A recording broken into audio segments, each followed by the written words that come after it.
আমার শরীয়তের সঙ্গে আমার শরীয়ত কি এটা তো আগে আমার প্রতিষ্ঠা করতে হবে। এটা বলে তিনি বললেন আমার শরীয়তের সাথে আছে আমার তরিকত, শরীয়তের সাথে আছে হাকিকত। আমি শরীয়তের দণ্ডায়মান হয়ে আমি গান করছি, আপনি শরীয়তের সাথে হাকিকত রাখলেন, শরীয়তের সাথে তরিকত রাখলেন। আচ্ছা মারফতটা অপরাধ করলো কি? তত্ত্ব নিগম একটা বিষয়, যে বিষয়টা নাকি সিনাই সিনাই আদান প্রদান হয়, অতি গোপনেরও চাইতে গোপন একটা বস্তু। তাই আজকে যিনি ফকির সাহেব খুব ভাবের একজন ফকির পাইছি আমরা, তাই সে যেটা অতি গোপনের চাইতেও গোপন, যে ভেদ নাকি সিনাই সিনাই দেওয়া হয়, সেটা আজকে উনি আমাদের এই শরীয়তের জায়গায় দাঁড় হইয়া দণ্ডায়মান হইয়া সেই মারিফতের ভেদ তত্ত্বটা কিভাবে প্রকাশ করব। পরিশেষে দরবার থেকে চমৎকার করে দুটি পালা নির্ধারিত করেছেন। আজকের যে দুটি পালা আমরা পূর্বেই অবগত হয়েছি, এলেমে শরিয়াত এবং এলেমে মারিফত। এর মাঝে আমাদের কিছু কাছের মানুষ উপস্থিত হয়েছে। আমার শ্রদ্ধেয় সেই শহীদুর রহমান শহীদ ভাই, আমার কেরামত শাহ বাবার প্রাণাধিক প্রিয় ভক্ত, আমি শহীদ ভাইয়ের প্রতি সালাম শ্রদ্ধা জানাই। আমার সানাল চাঁদের আশেক, আমি সানাল বাবার দরবারে ভক্তি রাখি, সেই ভাইয়ের প্রতিও সালাম রাখছি। সেই সাথে সুমন কসাই ভাইয়ের প্রতি সালাম, আমার শওকত ভাই, কায়ুম ভাই, প্রত্যেকের প্রতি সালাম রাখছি। আমার বাবু কসাই ভাই, সকলের প্রতি সালাম শ্রদ্ধা ভালোবাসা আমি নিবেদন করছি। তো আজকের যে পালা আমাদের মাঝে ভাগ করে দিয়েছে বর্তমান বাংলাদেশের সুনামধন্য গায়িকা চন্দ্রা সরকার, তাকে দিয়েছে এলমে মারিফতের ভূমিকায় গান করবার জন্য। আমি দোলন সরকার ক্ষুদ্র একজন শিল্পী বাবা, আমার চাইতে ক্ষুদ্র গায়ক এই পৃথিবীতে দ্বিতীয় কেউ নাই। আমাকে দিয়েছে এলেমে শরিয়াতের ভূমিকা। তো প্রকৃতপক্ষে যে গান, যে সুর, যে তত্ত্ব, যে ভাব, যাহা কিছু দিয়ে আপনাদের সাধুগুরু মহতের মন জয় করব বাবা, তার কোনো গুণই আমার মধ্যে নাই। তবুও দাঁড়িয়েছি উছিলা হয়ে, যার গান সে গাবে, আমি শুধু উছিলা। তাই তো আমার মহান মুর্শিদের কাছে যাওয়া, আমার দয়াল যেন আমার রসনাতে বসে তার গান, তার তত্ত্ব, তারই ভাব আমার এই সুরের মাধ্যম দিয়ে প্রকাশ করেন। আর আমি যেন ক্ষুদ্র একটি শ্রোতা হয়ে আপনাদের সাধুগুরু মহতের চরণ পাশে বসে থেকে আমার এই মানব জীবনের একটি গতি আমি খুঁজে পাই। ইহাই আমার চাওয়া পাওয়া। তো শরীয়তের ভূমিকা নিয়ে দাঁড়িয়েছি। শরীয়ত, তরিকত, হাকিকত, মারিফত, যত তরিকই বলি না কেন বাবা, আগে ঠিক করতে হবে নিজের খাসিলত তরিক। নিজের খাসিলত তরিক যদি ঠিক হয়, সে শরীয়ত করলে তার জন্য শরীয়তটাই স্বয়ং সম্পূর্ণ হবে। তরিকত করলে সে স্বয়ং সম্পূর্ণ তরিকত করতে পারবে। হাকিকত করলে হাকিকতটাও স্বয়ং সম্পূর্ণ হবে, মারিফত করলে মারিফতটাও স্বয়ং সম্পূর্ণ হবে। আর নিজের খাসিলত তরিকের ভেতরে যদি ভেজাল থাকে, আর্সেনিক থাকে, শরীয়ত করলে কি, তরিকত করলে কি, হাকিকত করলে কি, মারিফত করলে কি, কোনো কিছুই লাভ হবে না। নিজে পরিশুদ্ধ অবস্থানে এসে সে যে কর্ম করবে, সেই কর্মই মালিকের কাছে সে অবশ্যই একটা প্রতিদান সে পাবে, মালিক তাকে দিবে। তাই সেদিকে লক্ষ্য করে তরিকত, হাকিকত, শরীয়ত, মারিফত পালা তো গাবো বাবা। পালাটা একটু বাসট করে নেই, কি বলেন বাজার? আমার ভেতরে আমি তরিকতটা স্বয়ং সম্পূর্ণ করে হাকিকতের রাস্তায় পা দিয়েছি। হাকিকতের হক কথা বলা, হালাল রাস্তায় চল, হ্যাঁ, হালাল কাজ করা, হালাল খাবার খানা, এই যে হাকিকত, হক হালালি, এই হাকিকতটা আমার ভেতরে যখন প্রতিষ্ঠিত হয়ে যাবে, আমি তখন আমার শরীয়তের রাস্তায় পদার্পণ করছি। শরীয়তে হাকি, শরীয়তে আখওয়ালি, আমার দয়াল নবী বলেছে শরীয়ত হইল তার মুখের বাক্য। অর্থাৎ এই যে শরীয়ত, শুধু তাই না, দলিলে আরো পাইলাম কি বলেছে, মাসালা আহলে বায়তি কামাসালা সাফিনাতুন নুহমান দাখিল লাফাত নাজি। আমার এই আহলে বায়াত নূহ নবীর কিস্তি স্বরূপ। ইহার পতাকা তলে যাহারা উঠিল তাহারা নাজাত প্রাপ্ত হইল, আর যাহারা উঠিল না তারা বিনাশ হয়ে গেল। তাহলে আমি সে আহলে বায়াতের পতাকা তলে আবদ্ধিত হইয়া আমার তরিকত নিজের ভেতরে প্রতিষ্ঠিত করে, হাকিকত প্রতিষ্ঠিত করে আমি বর্তমানে আমার শরীয়তের রাস্তায় চলতেছি। হক কথা বলা, হক রাস্তায় চলা, সেই সিরাতুল মুস্তাকিম সহজ সরল সোজা পথ, যেই পথ নাকি আমার আল্লাহ আল্লাহর রসুলের পথ, যেই রাস্তা আমার আল্লাহ থেকে আমার রসুল তার উম্মতের মাঝে এনে দিয়েছে। আমার রসুলের সেই আদর্শে আদর্শিত হয়ে সেই সুন্নিয়াতপন্থী একজন আলেম হয়ে আহলে বায়াত পাকপানি যতনের মহব্বত আমার কালবে জমা রেখে আমি আমার শরীয়তের পালায় দণ্ডায়মান হইলাম। তাই বর্তমান আমি আমার পালা গান শুরু করব। তো বাবা, আজকে এই মারিফত এবং মারিফতের জহেদনিয়াত যে বিষয়টা, যেই ভেদ নাকি সিনাই সিনাই আদান প্রদান হয়, যে হ্যাঁ আত্মতত্ত্ব নিগম ঘরের বিষয়, সেই বিষয় থেকে আজকে মারিফতের যিনি ফকির সাহেব, যেহেতু পালা দাঁড় হয়ে গেছে, পালার ভাব ধারা ভাগটাও দাঁড় হয়ে গেছে। কেননা যিনি মারিফত করে সেটা মারিফতের ফকিরি একটা লাইন, আর শরীয়ত হইল শরীয়তের সেই সুন্নিয়াত মতভেদের আলেমের একটা লাইন। আলেম শব্দের অর্থ জ্ঞানী, ফকির শব্দের অর্থ জ্ঞানী। আর দুই জ্ঞানীতে যদি কথা হয়, আলাপ হয়, সেখানে কিছু জ্ঞানের কথাই আলাপ আলোচনা হওয়াটাই উচিত। কি বলেন বাবাজিরা? এই শরীয়ত মারফতের পালা হইলে বর্তমান মানে কিছু ধাসের পালা বাহির হয়েছে। পালার আগে ফায়সা কথা, ঝগড়ায় ফকিররা এসে আলেমরা এসে একটা শুরু হয়ে যায়। তবে বর্তমান দুনিয়ার প্রেক্ষাপট বাবা খুবই কঠিন, তাই না? তাই কথাবার্তা বলাটা অবশ্যই হিসাব করে বলতে আমাদের হবে। আর এই বাউল বিচার গানটা ওপার বাংলার মহান সাধক গাইবি হালিম চিশতি তিনি ধর্মীয় সঙ্গীত বলে আখ্যায়িত করেছেন। এই বাউল বিচার গানে ধর্মের কথা বলে, আল্লাহ আল্লাহ রসুলের কথা বলে, বাবা মায়ের কথা বলে, পীর মুর্শিদ ওলিয়া আউলিয়ার কথা বলে। ও বাজান, পবিত্র কোরআন সূরা লোকমান আয়াত নাম্বার 6 আমার আল্লাহ পাক বলেছে লাহওয়াল হাদিস, বাজে কথা কৌতুককর বাক্য নিষিদ্ধ। যেই কথা আমরা ধর্ম করতে এসে অধর্ম হবে, সেই কথা আমাদের দ্বারা বলা যাবে না। তাই একটা বিষয় লক্ষ্য রাখতে হবে, আমি যদি পূর্ণাঙ্গভাবে ধর্মটা প্রতিষ্ঠিত নাও করতে পারি, খবরদার খবরদার আমার দ্বারা যেন কোনো অধর্ম না হয়। এই বিষয়টা খেয়াল রেখে আমরা গান করব। শরীয়ত মারিফতের পালা, এমন কোনো কথা বলবো না যেই কথা ধর্মের নামে আমাদের অধর্ম করা হবে। ওই পালাই জিতার জন্য হ্যাঁ আছে না কিছু কথা বাজার, সেগুলো বলা যাবে না। আর এমন কোনো কথা বলা যাবে না যেই কথা বললে মানুষ বিভ্রান্তিতে পড়ে যাবে। যেটা জানি সেটা বলবো, যেটা জানি না সেটা বলা দরকার নাই। কি বলেন বাজান? যেটা না জানা সেটা না বললে আপনারা কি মারবেন নাকি জরিমানা করবেন? তুলনা হতে কবর পর্যন্ত শিক্ষার কোনো শেষ নাই, এটা কে বলেছে? আমার রাসূল পাক বলেছে।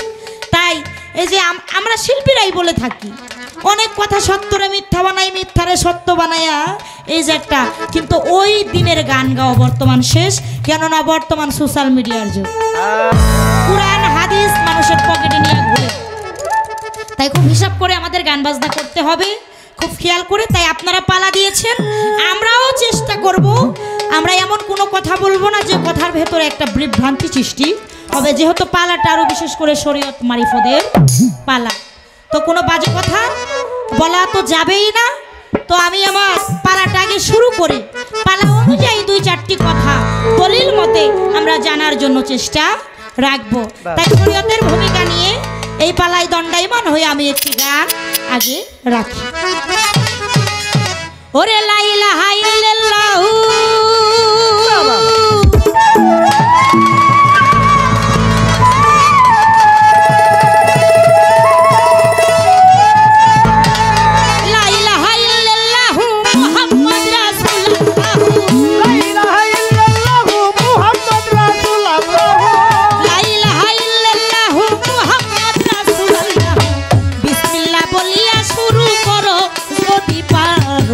নবীর নামে দরুদ একবার পড়, আমার নবীর নামে দরুদ একবার পড় যদি পারো, নবীর নামে দরুদ আগে পড়।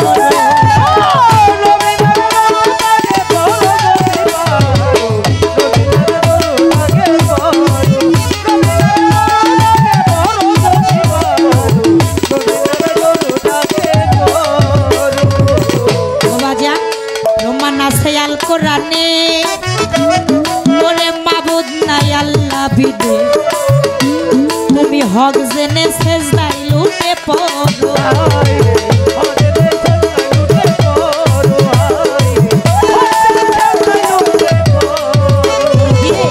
মানাসে আল কোরআনে মাবুদ নাই আল্লাহ বিনে হক জেনে সেজদায় লুটে পড়ো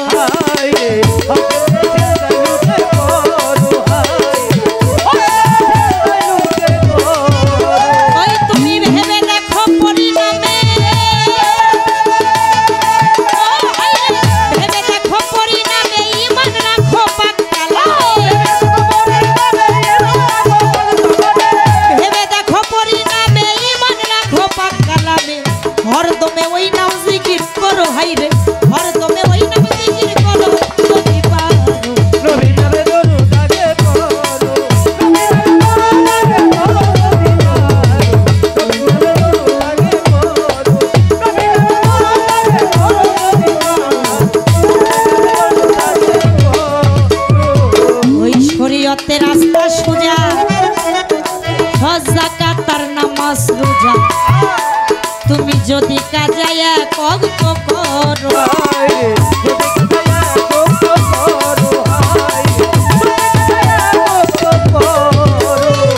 শরীয়তের রাস্তা সোজা দরদিরে হজ যাকাত নামাজ রোজা গো তুমি যদি কাজায়া কত করো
করে যায় এইবারেতে কিছু কথা বলিবারে চাই ধর্ম সবাই আছেন যারা সালামো জানাই গন্ডগোলটা রাখবেন বারণ পাই ধরে জানাই ওরে আপনারা যদি ভাইরে করেন গন্ডগোল আমাদের পবিত্র সন্দেহ করে যাবে ভুল আপনারা যদি বন্ধুগণ থাকেন একটু সুখ থাকলেই ভয়ের গান গাওয়া হবে আপনারা গানের মধ্যে উঠা বসা করে কানাকানি করে যদি করেন গন্ডগোল আমাদের পবিত্র সন্দেহ পড়ে যাবে ভুল করে শেষে ভুলে তেরা চইলা যাবে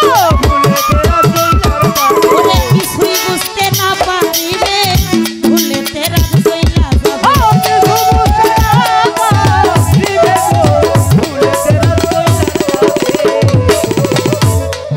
ভাবেতে দিল পাল্লা ধর্ম রাজসভা শরীয়ত মারফত ভাবের পাল্লা দিল এই জায়গা শরীয়তের পাল্লা নিয়ে আমি আসরে দণ্ডায়মান হইলাম আমি শরীয়তের ধারা থেকে একটি গান আপনাদের চরণে রাখিলাম কি গান লা ইলাহা ইল্লাল্লাহু মুহাম্মদ রাসূলুল্লাহ বিসমিল্লাহ বলিয়া শুরু করো যদি পারো আমার নবীর নামের দরুদ আগে পড়ো প্রমাণ আছে আল কোরআনে মাবুদ নাই আল্লাহ বিনে হক জেনে সেজদায় লুটে পড়ো ভেবে দেখো পরিণামে ঈমান রাখো পাক কালামে হরদমেতে ওই নাম জিকির করো তাই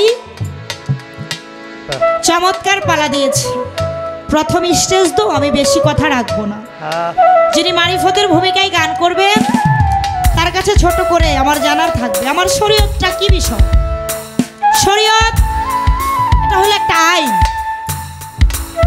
আমাদের একটা গণ্ডির ভেতরে চলতে হয় আমাদের একটা আইন আছে একটা হিসাব আছে একটা হিসাব কিতাব করে আমাদের চলতে হয়। যেমন আমাদের বাংলাদেশ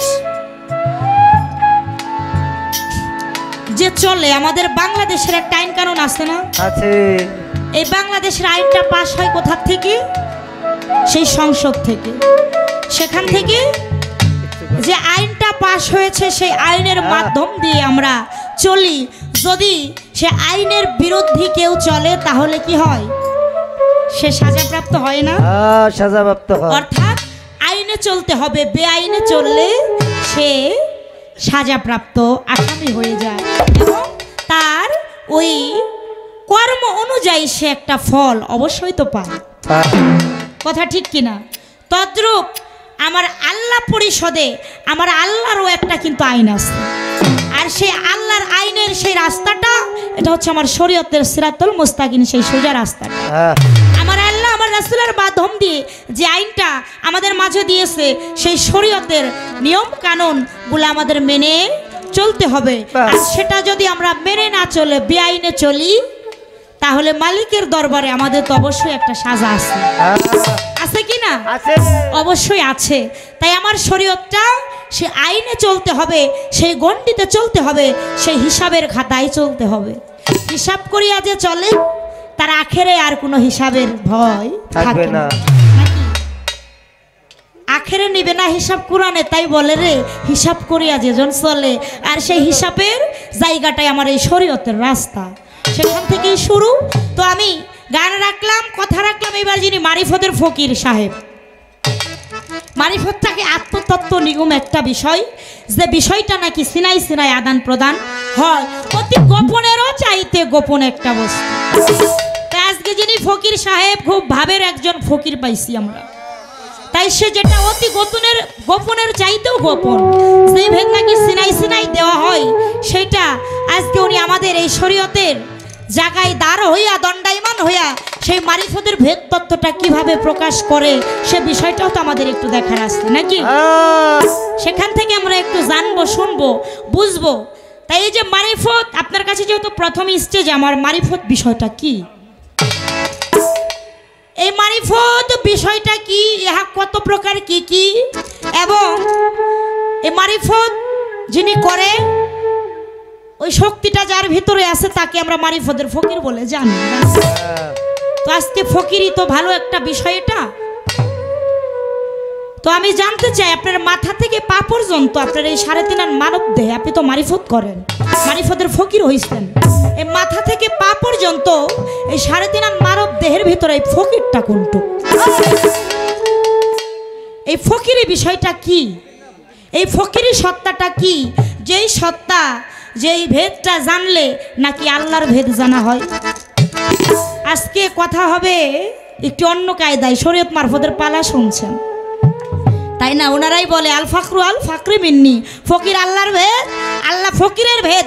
যেই ফকিরি করে আল্লাহর ভেদ হয়, আল্লাহ ফকিরের ভেদ হয়। ফকির সাহেব আপনি বলবেন আপনার এই মানব দেহের ভেতরে মাথা থেকে পা পর্যন্ত সেই ফকিরিটা কোনটুকু, সেটা কোন কর্ম করলে সেই শক্তির সন্ধান পাওয়া যাবে, সেই বিষয়টা কি? সর্বপ্রথম মঞ্চে এই ছোট্ট দুটি কথা রইল, আশা করি চমৎকার আলাপ আমাদের মাঝে।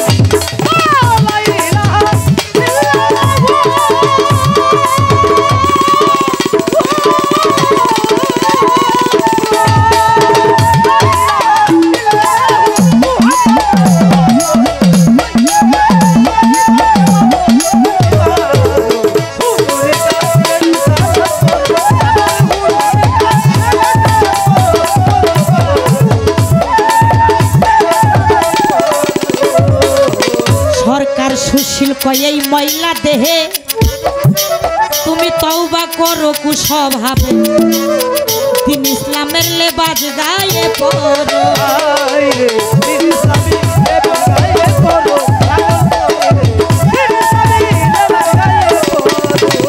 ওরে সরকার সুশীল কয় এই ময়লা দেহের গো,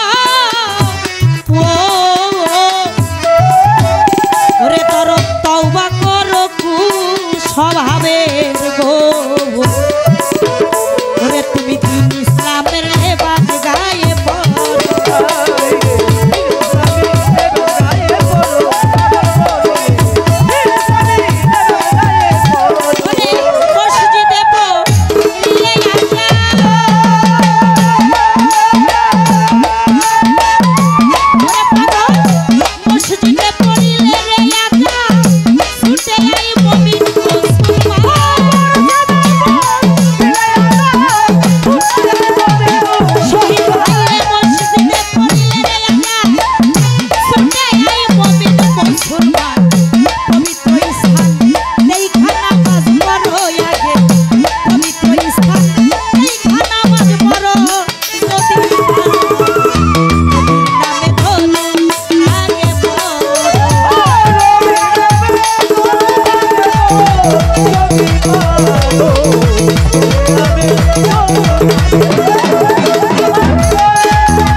তো যাই হোক, একটি পালার থেকে গান রাখলাম। আমার ধন্যবাদ।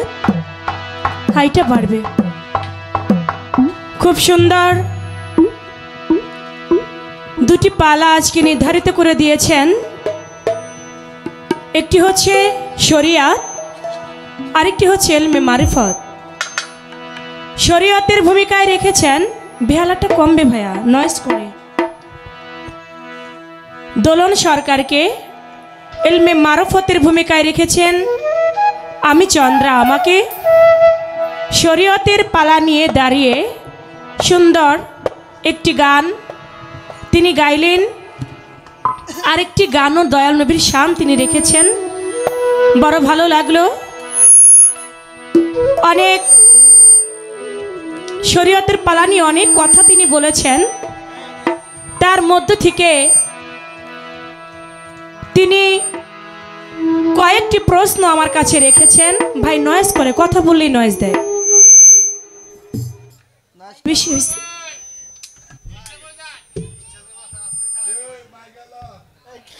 হ্যালো হ্যালো, হ্যাঁ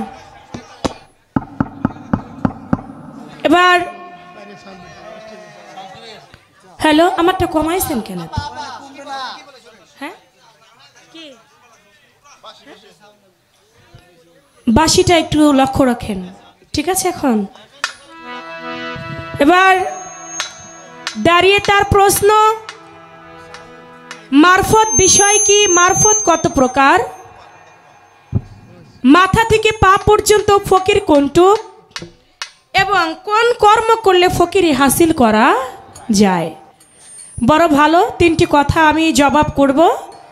তবে একটা কথা বলে আমার শরীয়তের সঙ্গে, আমার শরীয়ত কি এটা তো আগে আমার প্রতিষ্ঠা করতে হবে। এটা বলে তিনি বললেন আমার শরীয়তের সাথে আছে আমার তরিকত, শরীয়তের সাথে আছে হাকিকত। আমি শরীয়তের দণ্ডায়মান হয়ে আমি গান করছি। আপনি শরীয়তের সাথে হাকিকত রাখলেন, শরীয়তের সাথে তরিকত রাখলেন। আচ্ছা, মারফতটা অপরাধ করলো কি? আপনি শরীয়তের সাথে তরিকত রাখলেন, হাকিকত রাখলেন, মারফতটা রাখলেন না কেন? মারফতে ক্ষতি করছে। মারফতে আপনাকে কোনো ক্ষতি করছে নাকি? এজন্য বাবা, শরীয়ত, মারফত, হাকিকত, তরিকত পালন করতেই যদি হয় চারটা পথই পালন করতে হবে। একটা রেখে আরেকটা করলে তার চলবে না। তাই সেদিকে আপনি তিনটা করলেন, একটা করলেন না। আমি আপনাকে দাওয়াত করব, আপনি আমার মারফতটাও কইরেন। মারফত করলে মারফত বিষয় কি আপনি বুঝতে পারবেন। আমি শরীয়ত করেছি, আমি তরিকত করেছি, আমি হাকিকত করেছি, আমি এখন যেই রাস্তাটার মধ্যে আছি এটা হচ্ছে আমার মারফতের রাস্তা। শরীয়ত ভালো, হাকিকত ভালো, তরিকত ভালো, মারফতও ভালো যদি কর্ণওয়ালা ব্যক্তিটা ভালো হয়। আপনি ভালো না, আপনার খাসিলত ভালো না, আপনার জন্য কোনো তরিকাই ভালো না। আপনি ব্যক্তিটা যদি ভালো হন, আপনার জন্য সব পথই ভালো। একটি গান রাখবো, তারপরে আমার কাছে যে প্রশ্ন রেখেছেন আমি তার জবাব দেব ইনশাআল্লাহ।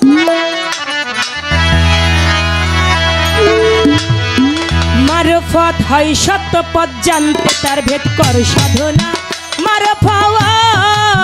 মারফত হয় সত্য পথ জানতে, তার ভেদ কর সাধনা। মারফত ওরে ওই দেশেতে জেগি আছে মুর্শিদ নাম কবু ভুলে না, ওই দেশেতে জেগি আছে মুর্শিদ নাম কবু ভুলে না। মারফত হয় সত্য পথ জানতে, তার ভেদ কর সাধনা। মারফত হয় সত্য পথ জানতে, তার ভেদ কর সাধনা।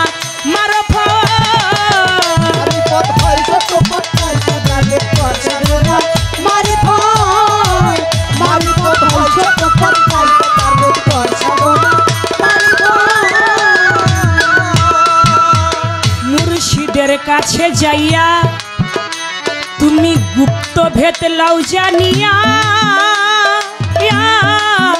বাজান দিনের দিন হইয়া কর ভজনা, দিন হইয়া কর ভজনা।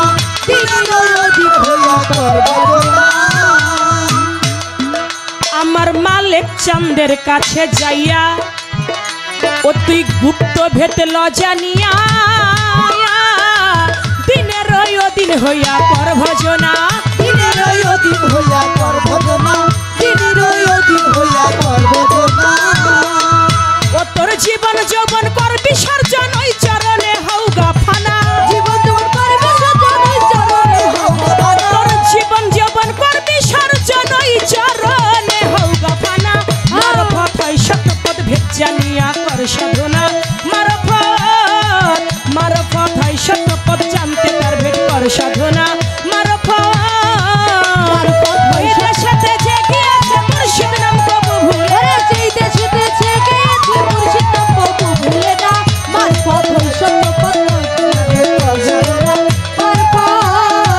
মারফত হয় সত্যপদ চাইতে পারবে তোর সাধনা আমার মুর্শিদের দয়া হলে দোলন গুপ্ত ভেদ দিবে বলে ওরে সিনার ভেদ যাবে খুলে মন রসনা সিনার ভেদ যাবে খুলে মন রসনা চিনার বেদ যাবে খুলে সোনা ওরে আমার খলিল চাঁদের দয়া হলে তোরে গুপ্ত ভেদ দিবে বলে সিনার ভেদ যাবে খুলে মন রসনা চিনার বেদ যাবে খুলে মন রসনা চিনার বেদ যাবে খুলে মন রসনা তোর অজবেল অজুদের ঘরে বসত করে অচিঞ্জনা আজ বেলা তোদের ঘরে বসত করে অপিজনা অজবেল অজুদের ঘরে বসত করে অচিঞ্জনা মারফত হয় সত্যপদ জানতে তার ভেদ কর সাধনা মারফত হয় সত্যপদ জানতে তার ভেদ কর সাধনা মারফত ওরে সেই দেশেতে জেগে আছে মুর্শিদ নাম কবু ভুলে না সেই দেশেতে জেগে আছে মুর্শিদ নাম কবু ভুলে না মারফত হয় সত্যপদ জানতে তার ভেদ কর সাধনা মারফত হয় সত্যপদ জানতে তার ভেদ কর সাধনা মারফত হয় সত্যপদ জানতে তার ভেদ কর সাধনা ওই দেশেতে যে গিয়াছে মুর্শিদ নাম কবু ভুলে না কোন কর্ম করলে ফকিরি হাসিল হয় গানের মধ্যে কিন্তু বলা হয়ে গেছে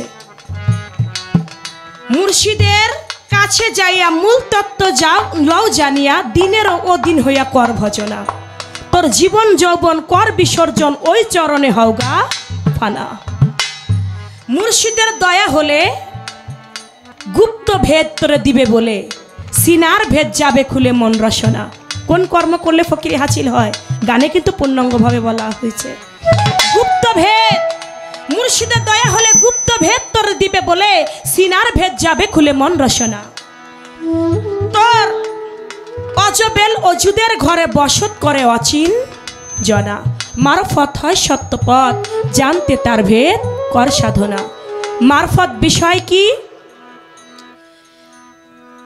মারফত বিষয় হতো মার অর্থ নিজ ফত অর্থ খোঁজা নিজকে নিজে তৌহিদ করিয়া আল্লাহকে চিনা জানা আল্লাহ তত্ত্ব জ্ঞান নিজের ভিতরে হাসিল করা হচ্ছে মারফত বুখারী প্রথম খণ্ড 201 পৃষ্ঠার মধ্যে প্রমাণ করে মারফত হচ্ছে আল্লাহকে চিনা জানা আল্লাহর তত্ত্ব জ্ঞান হাসিল করার নামই হচ্ছে মারফত মারফত কত প্রকার মারফত 3 প্রকার একটি হচ্ছে মারফতে তৌহিদ ইহা ইমানদারের জন্য মারফতে হুজ্জাত ইহা আলেমদের জন্য মারফতে ওয়াহিদিয়াত ইহা পীর ও অলি আউলিয়াদের জন্য এ হলো মারফত 3 প্রকার আরেকটি কথা আছে আমার পা থেকে মাথা পর্যন্ত এমন কেন এ বাসি বেশি বাসি কমান পেটে কোনোদিনও নয়েজ করবে না হ্যালো পালার কিন্তু একটা মজা থাকে সেই মজাটা আপনাদের জন্য যেন নষ্ট না হয় নষ্ট হয়ে গেল আরে হ্যালো আরে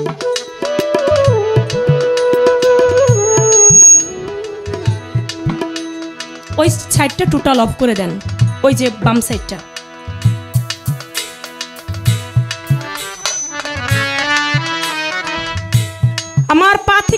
পর্যন্ত ফকির কোনটুক? ফকির কি বাবা? ফকির শব্দটা আগে বুঝতে হবে। 4টা হরফ মিলে হয় ফকির। ফে, কাপ, ইয়া, রে। এই 4টা হরফ মিলে হয় ফকির। ফেতে ফানা ফিল্লা রেতে রেজা বন্দি ইয়াতে এলাহি কাপেতে কেনায়েত। এই 4টি হরফ যার মধ্যে আছে, যে এই 4টি হরফের কর্ম করতে পেরেছে, সে হয় ফকির। এই ফকির বাবা সবাই হইতে পারে না। তাই বলেছে আহমদ ফকিরের একটি গানের মধ্যে,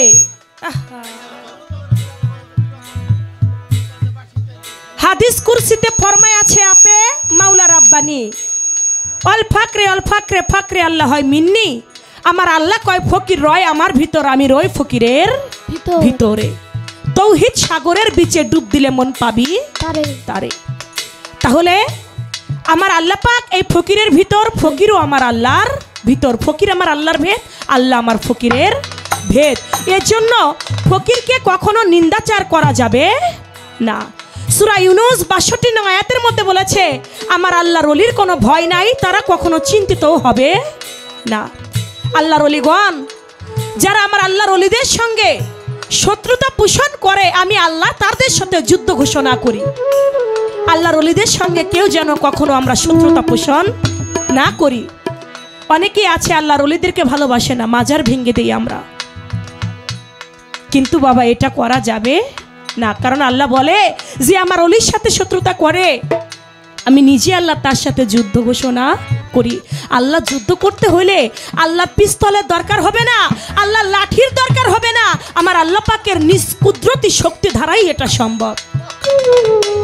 নমরুদ খোদা স্বীকার করে না, ছোট্ট একটা মশা তৈরি করলো, নমরুদের কানের মধ্যে দিয়ে ঢুকলো, মাথার মধ্যে বাসা বাঁধলো, নমরুদ একটা মশার কামড়ে নমরুদ ধ্বংস হইয়া গেল।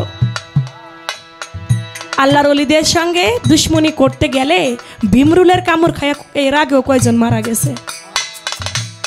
তাই বাবা আল্লাহর ওলিদেরকে কখনো আমরা কটূক্তি করব না, আল্লাহর ওলিদেরকে কখনো আমরা নিন্দাচার করব না। আল্লাহর ওলিগণ আল্লাহর বন্ধু। আমার আল্লাহ বলে আল্লাহর ওলিগণ তারা হচ্ছে আমার বন্ধু। আল ওলিয়াল্লাই মতো আল্লাহর ওলিগণের কোনো মরণ নাই। আমার পা থেকে মাথা পর্যন্ত ফকির কোনটুক? ফকির হচ্ছে যার যার জ্ঞান, যার জ্ঞান শুদ্ধ পাকা পোক্ত সে হয় ফকির। যার জ্ঞানের পরিধি যত কম সে কখনো ফকির হইতে পারে না। আমার পা থেকে মাথা পর্যন্ত আমার জ্ঞানটাই হচ্ছে আমার ফকিরি। এই ছিল তার বিষয়, আমি তার জবাব করলাম।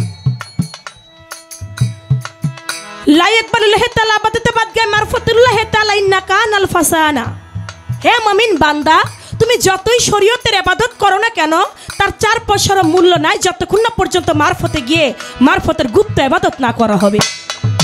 আমার আল্লাহ পাক মারফতের গুপ্ত ইবাদত ব্যতীত কোনো কিছু পছন্দ করে না। আপনি পাহাড় সম পরিমাণ শরীয়তের কর্ম করবেন, আপনি মারফতের ইবাদত করবেন না, আপনার কোনো ইবাদত কাজে আসবে না। মারফতের গুপ্ত ইবাদত করতে হবে, গুপ্ত ভেদ বুঝতে হবে, আমার আল্লাহর ওলির সঙ্গ করতে হবে। সঙ্গ করতে হবে আমার সজল চাঁদের, সঙ্গ করতে হবে আমার মালিক পীর সাহেবের, সঙ্গ করতে হবে আমার খলিল চাঁদের, সঙ্গ করতে হবে আমার আয়ুব চাঁদের, সঙ্গ করতে হবে চন্দ্রপুরী, সানাল বাবা, মাইজ ভান্ডারি, আল্লাহর ওলিগণ যারা আছে তাদের সঙ্গ করলেই মারফতের গুপ্ত ভেদ বোঝা যাবে। বেশি কথা বলবো না, কথা কম, গানটা বেশি রাখার চেষ্টা করব। আপনার কাছে আমার প্রশ্ন থাকবে, আপনি বলবেন। নামাজ, রোজা, হজ, যাকাত, কালেমা, এটা হচ্ছে শরীয়তের পঞ্চ বেনা। আপনি বলবেন আমার আল্লাহ পাক বলেন নামাজের থেকেও, রোজার থেকেও, হজের থেকেও, যাকাতের থেকেও একটা কাজ আছে উত্তম। ওই কাজটা যদি কেউ করতে পারে সে নামাজ রোজা ছাড়াও সে জান্নাতে যাবে। আপনি বলবেন নামাজের থেকেও, রোজার থেকেও এবং হজ যাকাত সব কিছু থেকেও একটা কাজ আছে, ওই কাজটা যদি কেউ করতে পারে তাহলে সেও জান্নাতে যাবে। আপনি বলবেন সেই কাজটা কি? কি কাজ? যদি বলেন পিতা মাতার খেদমত করা তাহলে কিন্তু হবে না। পিতা মাতার খেদমত করা না, কি কাজ সেটা? নামাজের থেকে উত্তম, রোজার থেকে উত্তম, হজের থেকে উত্তম, জাকাতের থেকেও উত্তম। সেই কাজটা কি? এই একটা কথা। আরেকটি কথা আপনার কাছে থাকবে আমার, আপনি বলবেন। আমার দয়াল নবী হুজুরে পাক সাল্লাল্লাহু আলাইহি সাল্লাম কাবা ঘরে 360টা মূর্তি ছিল। ওই 360টা মূর্তি আমার দয়াল নবীর হাতে একটা কাঠ নিয়ে সমস্ত মূর্তিদেরকে ভাঙতে লাগলেন। আপনি বলবেন আমার দয়াল নবী হাত দিয়ে ইশারা করলে চন্দ্র পর্যন্ত 2 খণ্ড হয়ে গেছে। দয়াল নবীকে আবু জাহেল মানে না, কয় মানতে পারে, তুই যদি আকাশের চন্দ্রকে 2 খণ্ড করে দেখাইতে পারস তাহলে মানব তুই আল্লাহর নবী। আমার দয়াল নবী ঠিক তাই করলেন, আকাশের চন্দ্রকে 2 খণ্ড করে ফেললেন, জমিনে ফেলে দিলেন। তারপরও কইল এটা তোর একটা জাদু, এটা তুই জাদু দেখাইছস, কিন্তু সে বিশ্বাস করলো না। যার হাতের ইশারায় চন্দ্র 2 খণ্ড হয়ে যায়, যার হাতে ইশারা করলে সূর্য পর্যন্ত মাটিতে নেমে আসে, যে হাত দিয়ে ইশারা করলে একটা খেজুর গাছ পর্যন্ত উঠে আসে, আপনি বলবেন সে তো ইশারা করলেই মূর্তিগুলা টপ টপ করে পড়ে যাইতো, পড়তো না? তাহলে দয়াল নবী কাঠ দিয়া মূর্তি ভাঙার কারণ ছিল কি? এই একটা কথা, 2টা কথাই থাকুক নাকি, আর বেশি কথার দরকার নাই। ওরে সেই দেশেতে জেগে আছে মুর্শিদ নাম কবু ভুলে না, সেই দেশেতে জেগে আছে মুর্শিদ নাম কবু ভুলে না, মারফত হয় সত্যপথ জানবে তার ভিতর সাধনা, মারফত হয় সত্যপথ জানবে তার ভিতর সাধনা, বাজান আমার আইনুল একদিন মজনু হলে ভাসবে এই রূপ তোমার দিলে, ফানা ফের শেকের বলে রূপ ধরো না, ফানা ফের শেকের বলে রূপ ধরো না, ভানা ফির শেখের বলে তোমার আইনুল একদিন মজনু হলে বাজান আমার ভাসবে ওই রূপ তোমার দিলে, ফানা ফের শেকের বলে রূপ ধরো না। সাধক চান মিয়া কয় শরীরে গফুর সময় গেলে আর হবে না, চান মিয়া কয় ছোটে বহু সবাই গেলে আর হবে না, সাধক চান মিয়া কয় শরীরে গফুর, চান মিয়া কয়, চান মিয়া কয় শরীরে গফুর সময় গেলে আর হবে না, মারফত হয় সত্য পথ জানতে তার ভেদ কর সাধনা, মারফত হয় সত্য পথ ভেদ জানিয়া কর সাধনা, মারফত। ওরে ওই দেশেতে জেগে আছে মুর্শিদ নাম কবু ভুলে না, ওই দেশেতে জেগে আছে দয়াল নাম কবু ভুলে না, মারফত হয় সত্য পথ জানতে তার ভেদ কর সাধনা, মারফত হয় সত্য পথ ভেদ জানিয়া কর সাধনা।